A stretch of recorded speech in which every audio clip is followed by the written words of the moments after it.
fait, mon frère, ça faisait des mois et des mois que j'allais toquer à sa porte, que je rentrais chez lui, que je lui prenais le chou, que je lui maillais dessus, etc. Jusqu'au jour où il a plus voulu m'ouvrir. Je me suis retrouvée derrière la porte, il voulait plus me causer. Et quelques semaines après, j'y suis retournée. Je lui ai promis que je lui prendrais pas le chou. Je lui ai demandé qu'il m'ouvre la porte. Il m'a ouvert, il m'a demandé ce que je voulais.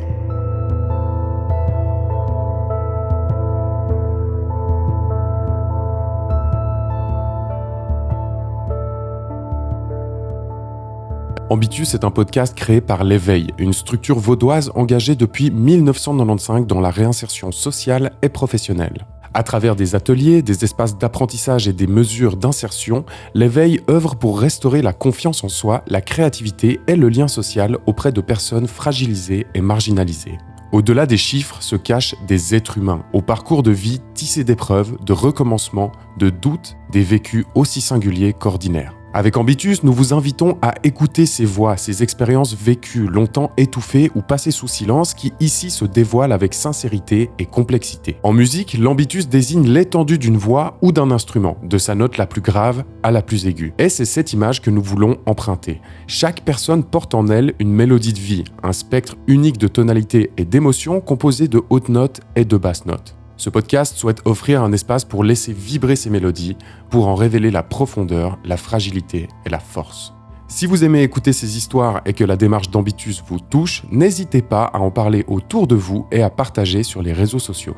Pour plus d'informations sur les activités et l'histoire de l'éveil, son directeur Oran Mackenzie vous explique tout dans l'épisode 0, le premier de la liste. Dans cet épisode, vous entendrez le témoignage de Karine. Karine est addicte à l'héroïne depuis 40 ans et a pris la parole à notre micro pour aborder sa vie en détail. Merci Karine et bravo pour ton courage. Bonne écoute à vous. Attention, ce témoignage peut être particulièrement dur pour certaines personnes. Il aborde la thématique de la toxicomanie, de l'alcoolisme et de la mort.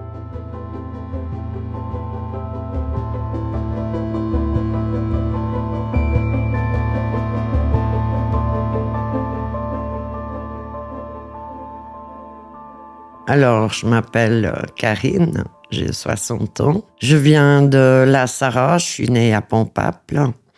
J'ai fait mes 9 ans d'école là-bas. J'ai été élevée par des parents qui trempaient bien dans l'alcool. C'était des gens adorables, aimants, mais l'alcool, c'était compliqué, quoi. Pour une vie de famille, c'est jamais très sain. Même s'ils étaient adorables, même s'ils faisaient tout pour nous, ça a bien cassé toute l'ambiance familiale, cet alcool, malheureusement.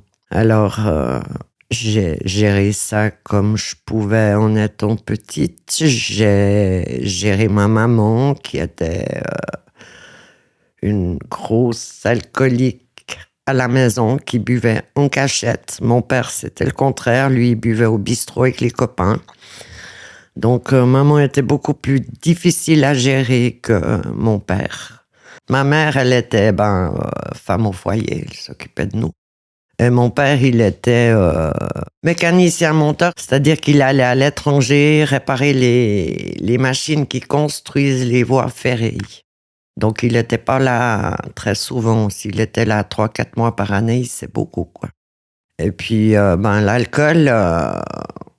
Quand il était là, ça se passait plus au bistrot. Ma mère le rejoignait, ils buvaient l'apéro ensemble. Après, ils s'engueulaient beaucoup, quoi, sous alcool.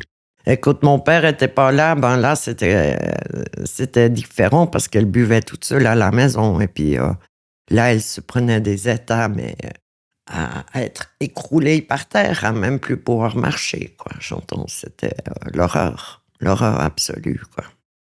Elle m'a jamais frappée, jamais touchée, ni mon père. Ou si on a pris une claque, c'est qu'on la méritait, mais plus que largement, c'est qu'on avait fait de la merde en bord. Mais sinon, ils n'ont jamais été violents. Par contre, ma mère, quand elle était bourrée, elle insultait. Elle insultait, vieille salope, putain, enfin, des trucs bien, bien gras. Qu'elle se rappelait même pas le lendemain. Et puis, ouais, ça arrivait qu'elle me reconnaisse pas, bien sûr. Que je la traîne au lit, que je doive la tirer où je la laisse en bas du lit, parce que j'arrivais pas à la monter dans le lit, quoi. Tout simplement. Une fois, quand j'avais 12 ans, je suis rentrée de l'école comme d'habitude, et puis elle était de nouveau bourrée comme une olive. Je me suis fait insulter de nouveau comme du poisson pourri, donc avant de lui taper dessus, j'ai préféré appeler ma grand-mère à l'aide. Et puis quand elle est arrivée, elle a pu que constater les dégâts. Après, c'est elle qui a pris le relais. Elle lui a décollé une paire de claques déjà. Celle que j'ai pas donnée, c'est elle qui l'a donnée. Et à partir de ce moment-là, c'est les adultes qui ont pris leur lait. Pour moi, j'ai pu finir mon école tranquille et puis continuer à apprendre. Et puis à passer mes années sans tous ces soucis à gérer. Et puis après, je sais pas, c'est leurs histoires d'adultes, quoi, mais ils l'ont forcé à prendre de l'antabuse. Ils l'ont forcé à faire une cure. C'est une pilule qu'on prend toutes les 24 heures pour pas boire d'alcool. Et si on boit de l'alcool par-dessus, le cœur lâche. Il part en tachycardie et il lâche, quoi. C'est comme ça qu'elle est morte, ma mère. Alors, ma maman, elle est décédée après avoir fait sa cure d'antabuse, parce que son médecin a oublié de lui dire qu'il fallait pas consommer d'alcool pendant 24 heures après la dernière prise, parce que le médicament était encore dans le sang. Elle venait de trouver un nouveau travail dans une maison de retraite. Et elle a été boire l'apéro en sortant du travail avec ses collègues. Et son cœur a lâché pendant la nuit. On l'a retrouvée froide au bout de la table de la cuisine le lendemain. Ouais, c'était inattendu, c'était violent. Elle n'était pas si vieille que ça, elle avait 47 ans. Et puis, mon père, il est parti 4 ans après. Il a fait une crise de foie qui a tourné en cancer. Et puis il était inopérable parce qu'il y avait une thrombose de l'artère mère qui ne pouvait pas opérer. Donc il était condamné, quoi. Ça a duré 10 jours et puis il est parti. Il est rentré de vacances, il était vraiment pas bien, direct à l'hôpital. Et 10 jours après, il était loin, quoi. C'était aussi... voilà, on s'y attendait pas. À cette époque, j'avais 32 ans quand mon père est mort. Et puis du coup, je me suis retrouvée toute seule. Et puis, je pense que pour tenir le coup, j'ai mis le nez encore 2 fois plus dans la poudre, quoi. Pour pas péter les plombs et puis réussir à avancer. Je devais m'occuper de mon frère, encore en plus, qui était en prison. Alors, ouais, c'était une période qui était pas évidente. Alors, j'ai un frère de 2 ans plus jeune que moi, qui a eu des problèmes depuis tout petit à l'école et puis qui faisait vraiment énormément de bêtises. À l'époque, on parlait pas d'hyperactivité, on disait que c'était des gamins délinquants, donc on faisait pas grand-chose pour les aider non plus. Il est parti en maison de correction, quoi, avec des garçons à l'âge de 9 ans jusqu'à l'âge de 15 ans. Et puis ça l'a pas aidé, ça, quoi, vraiment pas. On avait une relation très fusionnelle, parce qu'on est que les deux, et puis qu'on a vécu quand même l'alcoolisme de nos parents ensemble, donc ça, je pense que ça nous a bien rapprochés. Et puis, en vieillissant, en grandissant, lui, à 14 ans, il avait déjà une aiguille dans le bras, et puis sa vie était foutue, déjà maintenant, déjà jeune comme ça. Et puis, j'ai toujours essayé de le sauver quelque part. Et puis, j'ai jamais réussi. C'était désespérant.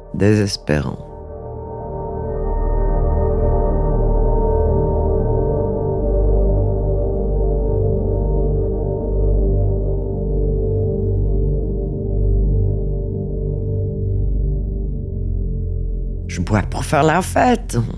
Je suis jeune, je sors le soir, je vais boire des bières. Enfin, je bois pas pour boire, pour faire la fête, quoi, avec les copains. Je me suis pas posé plus de questions que ça. Je suivais le groupe. Pendant ma vingtaine, mon frère était en prison.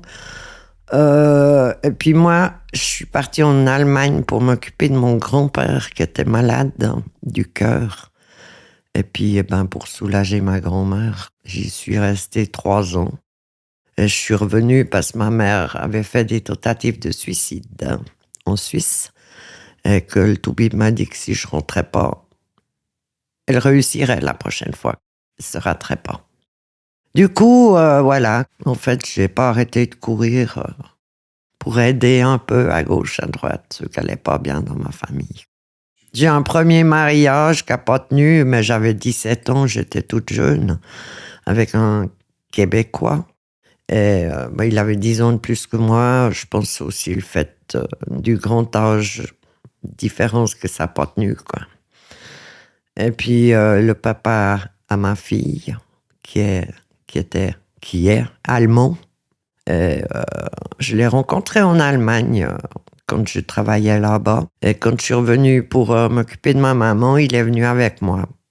Puis on a commencé une vie ici.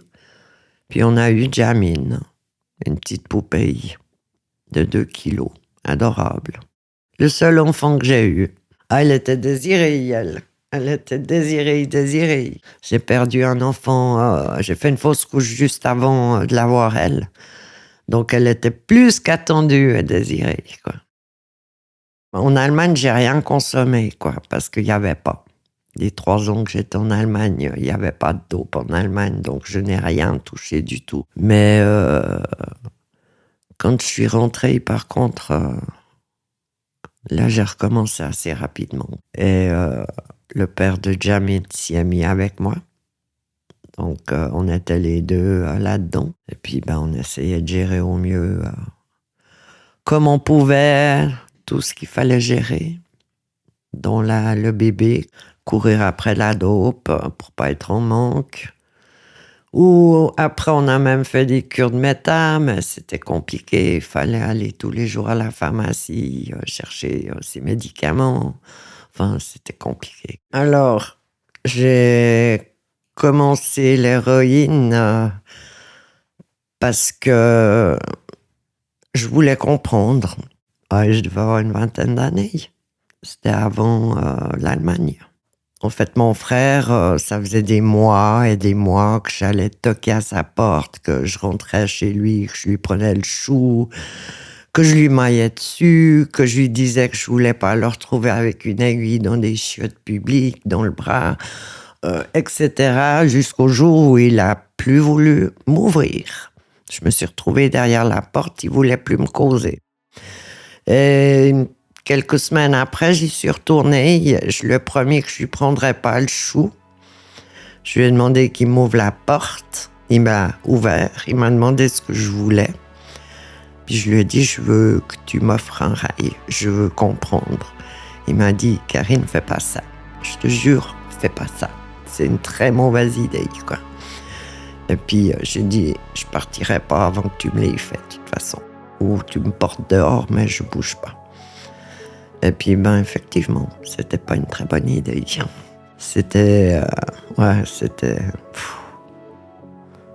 J'ai compris tout de suite pourquoi il était tombé là-dedans. Surtout que lui, avec son mal-être de vivre et tout, comment ça l'avait mis bien, ce produit, direct.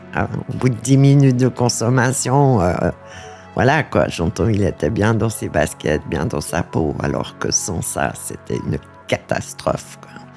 Et puis moi, ça m'a pris aussi. Et puis ça m'a pris pendant 40 ans, quasiment. Enfin voilà, quoi. C'était une sacrée merde.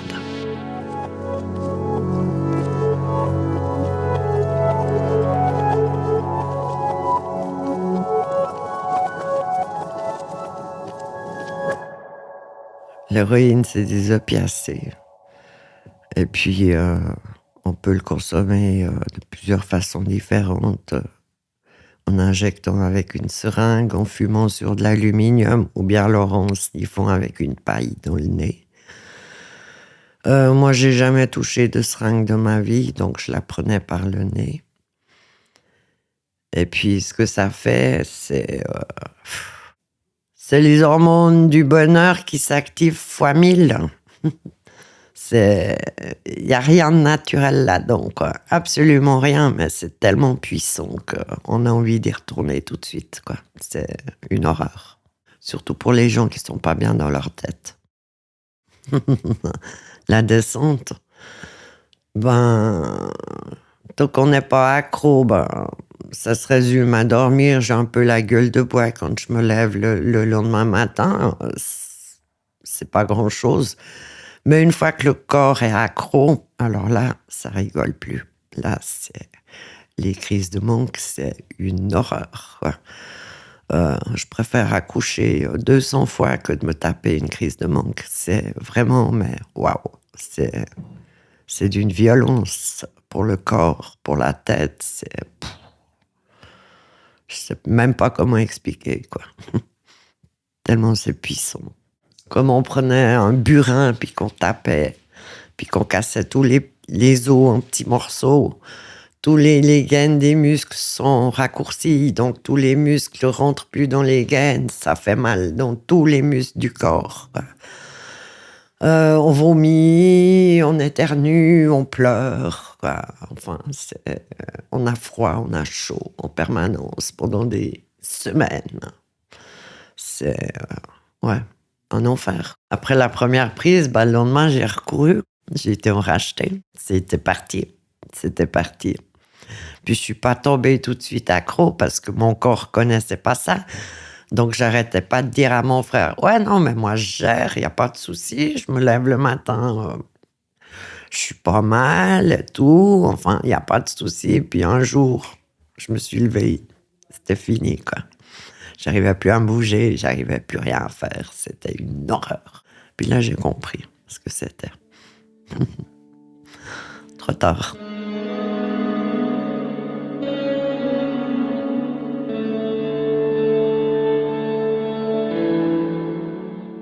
Pendant ma grossesse, j'ai pas consommé.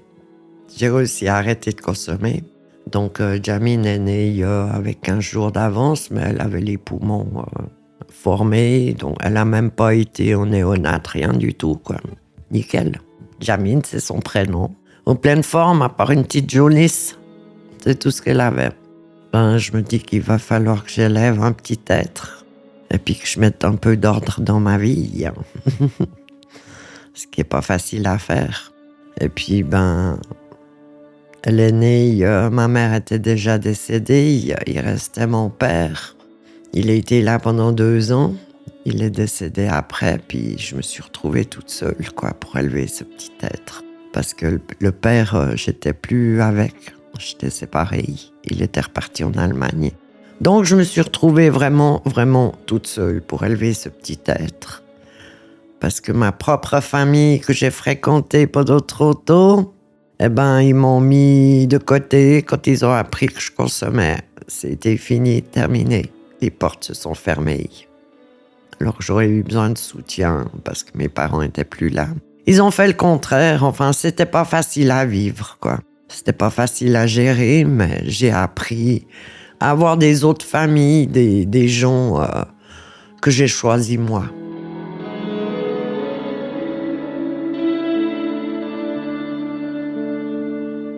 Malgré mes problèmes de drogue, j'ai toujours fait de sorte à ce qu'elle passe au premier pour tout. C'était ma priorité. Étant donné que je consommais, il me fallait de l'argent. J'ai jamais vendu mon corps pour consommer, donc j'allais vendre de la drogue. Et j'organisais toujours mes sorties de sorte à ce qu'il m'arrive en contrôle de police, et puis que je me fasse embarquer, que ma fille se retrouve pas seule à la sortie de l'école, et que quelqu'un la prenne en charge, et puis s'occupe de mes animaux et de ma maison s'il m'arrivait quelque chose, quoi. Jamais je suis partie en la laissant seule avec des interrogations. Jamais, jamais, jamais.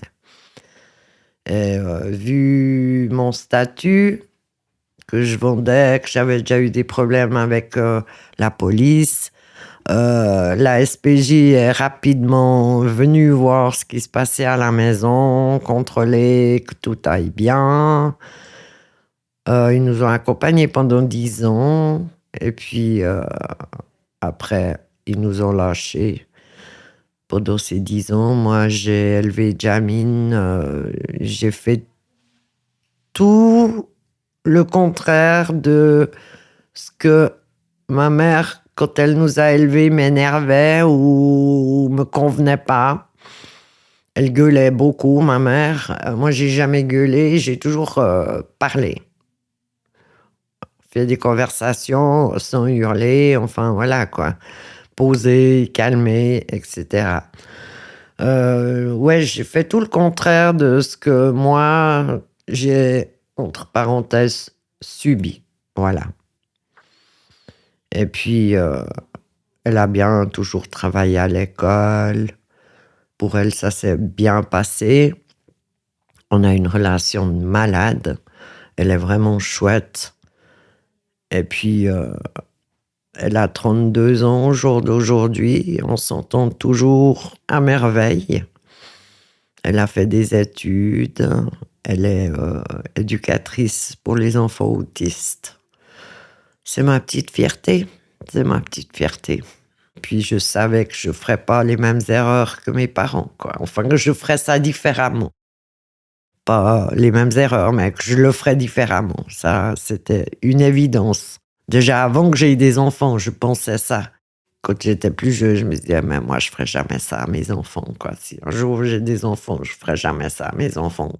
Eh ben, j'ai tout tenu ce que je disais à l'époque.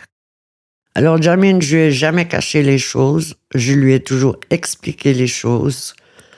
Je lui ai expliqué ce que c'était l'héroïne, quoi, pourquoi j'arrivais pas à arrêter. Et j'ai eu une chance énorme qu'elle me juge jamais, qu'elle me déteste pas pour ça. Et ouais, je sais pas pourquoi, mais en tout cas, ça s'est toujours super bien passé. Elle a toujours été très, très à l'écoute, très tolérante à ce niveau-là. Et comme je disais, j'ai toujours fait mon maximum pour qu'elle soit heureuse et que ça l'impacte pas. On s'organise, on donne plein d'amour, on fait des tas de choses avec elle.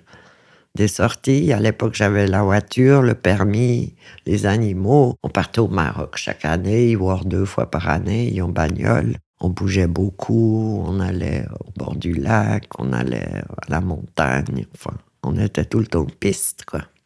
On était tout le temps en piste. Et puis, la drogue, pour moi, vu que c'est tous les jours depuis des décennies, c'était devenu du normal. Je me lève, je fais mon rail, je commence ma journée, et puis voilà, c'est tout.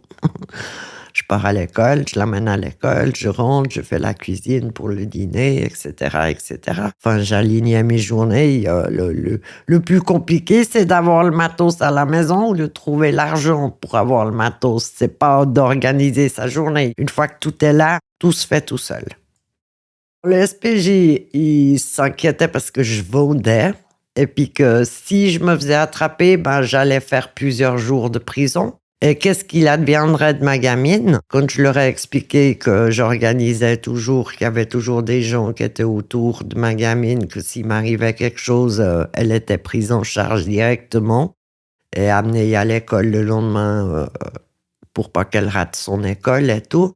Ils sont devenus un peu moins, je ne veux pas dire agressifs, mais ils sont devenus un peu plus chaleureux. Et au fil des années qui venaient, ils ont bien vu quoi, qu'elle passait toujours en premier, que le frigo était toujours plein, qu'elle avait des habits neufs, etc. Quoi, tout ce qui venait contrôler pour son bien-être à elle. Ils contrôlaient les chaussures, voir si les pieds n'étaient pas recroquevillés au bout, s'il y avait des trous dans les pantalons, s'il y avait à manger dans le frigo, s'il n'y avait pas trop de chenilles dans l'appartement. Puis ils venaient comme ça. Enfin, ils avertissaient pas. Hein. Ils étaient derrière la porte, ding-dong. Bonjour, nous voilà. Coucou. Donc, voilà. On n'a pas le temps de tricher ou de ranger ou de je sais pas quoi. Quand ils sont là, ils rentrent. Mais bon, ça s'est toujours bien passé. Leur job à eux, c'est de voir que Jamine va bien chez moi. Qu'elle a une vie épanouie en ma compagnie. C'est pas leur job de me courir après et puis de m'attraper, quoi. Ça, c'est les flics qui font. Et puis, au bout de 10 ans, ils sont partis. Ils m'ont dit, pour nous, c'est clair que vous êtes d'abord maman avant d'être toxicomane. On va vous laisser tranquille. Puis ils sont partis. Je pense que c'est un des plus beaux compliments qu'on m'ait jamais fait. Oui, j'ai été plusieurs fois en prison, ouais. Pas très longs, mais bon, voilà. Des petits séjours. 1 semaine, 2 semaines. Je risquais pas de prendre des mois et des mois de prison avec ce que je boutiquais, quoi. Je boutiquais juste pour m'en sortir moi, pas pour faire de l'argent à côté. C'était juste pour avoir ma conso. J'ai jamais fait plus qu'il fallait. Jamine, c'est une personne qui est très intelligente. Elle est très intéressante, donc elle remplit bien la maison. Quand elle est là, elle cause beaucoup. Elle prend de la place, quoi. Donc, quand elle n'est pas là, c'est vide, c'est fade, c'est triste à mourir. Elle est en train de partir maintenant. Elle a fini ses études, là, il y a 2 mois, 3 mois. On est en plein dedans. C'est pas facile. Ça fait 30 ans que je vis que pour elle. Toute ma vie est organisée autour de ce qu'elle a besoin, ses besoins à elle. Donc, il y a tout qui s'écroule, quoi. Il y a tout qui s'écroule. Mais je pleure déjà moins qu'avant.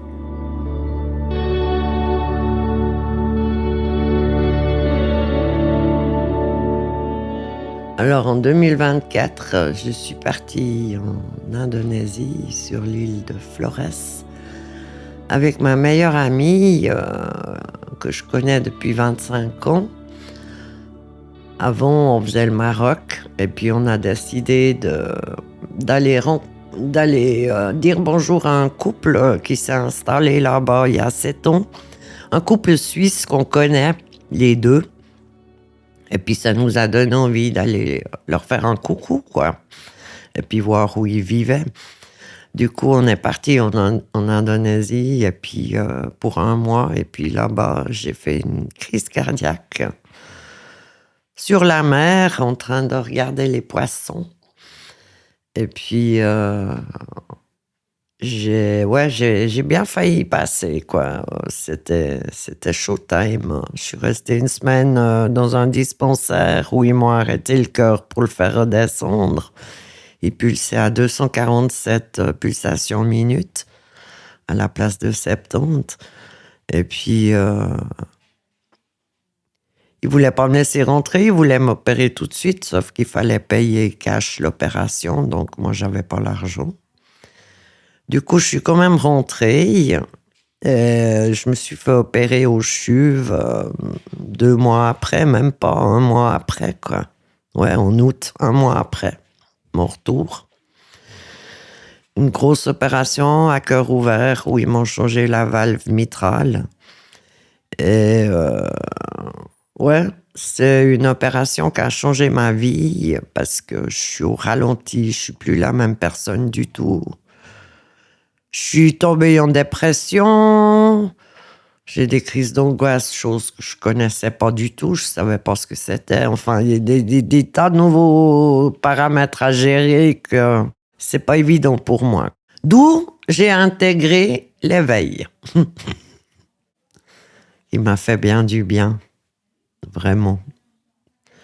C'est une structure, ma fille a fait un stage il y a 2 ans, je crois, ou 3 ans, dans cette structure. Puis c'est elle qui m'a conseillé de venir pour prendre soin de moi.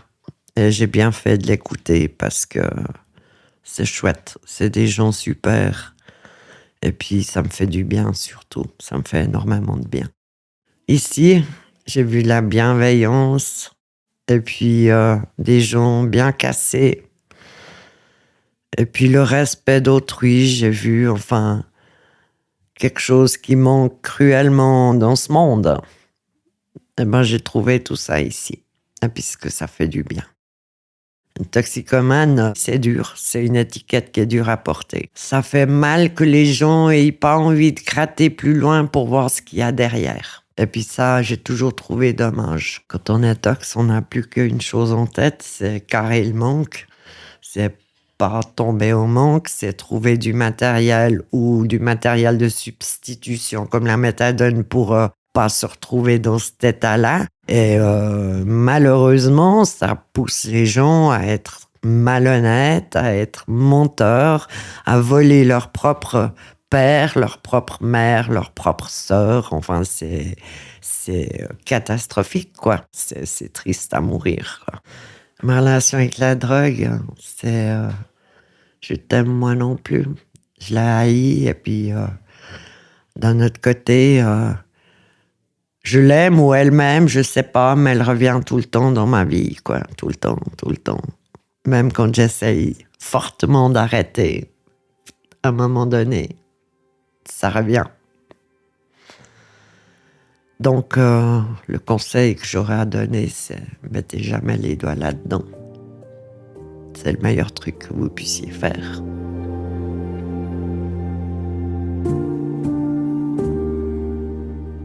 La drogue, elle m'a aussi sauvée, je pense. Elle m'a sauvée de potentiels suicides, potentielles overdoses. Et des dérapages qui auraient pu intervenir parce que je vivais des trucs vraiment trash. Et puis que si elle n'avait pas été là, je ne sais pas ce qui se serait passé. Vu que ça met le couvercle, on vit les choses, même celles qui sont très dures à vivre. Je sais pas comment expliquer, c'est comme si on les vivait, mais au moins fort, quoi, avec l'héros, au niveau des émotions. C'est beaucoup plus gérable, beaucoup plus facile à gérer, voilà. Plutôt ça. Je voulais pas cacher mon nom parce que c'est ma vie, j'ai rien à cacher. Ceux qui m'aiment comme je suis, ils m'aiment comme je suis. Ceux qui veulent rien savoir de moi, ils voudront rien savoir de moi, mais c'est ma vie. Donc voilà, c'est ce que je suis, c'est ce que j'ai fait. Et j'en ai pas honte, quoi, parce que j'ai bien bataillé, quoi. Je suis fière d'avoir élevé Jamine et puis de l'avoir menée où elle est maintenant. Voilà.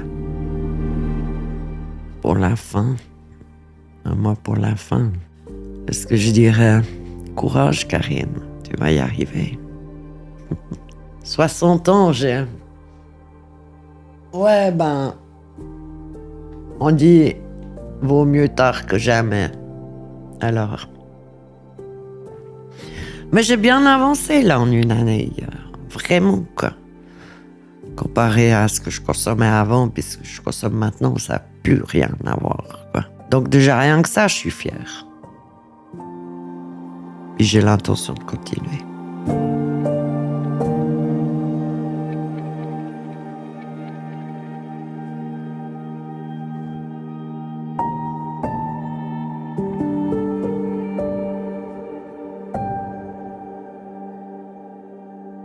Vous venez d'entendre l'histoire de Karine, racontée par elle-même en décembre 2025. Encore merci à elle pour son courage et son partage. Ces témoignages sont accueillis et enregistrés au sein de l'Éveil et sur base de volontariat. Production et droit, l'Éveil. Chargé de production et responsable du projet, Selim Zegani. Enregistrement, montage audio, habillage audio, mixage, mastering, diffusion, Selim Zegani. Graphisme, Neville Beau. Encadrement et supervision du projet, Oran Mackenzie et David Vial. Toutes les informations concernant l'Éveil sur www.aéveil.ch. Merci pour l'écoute et à très vite pour une autre histoire de vie.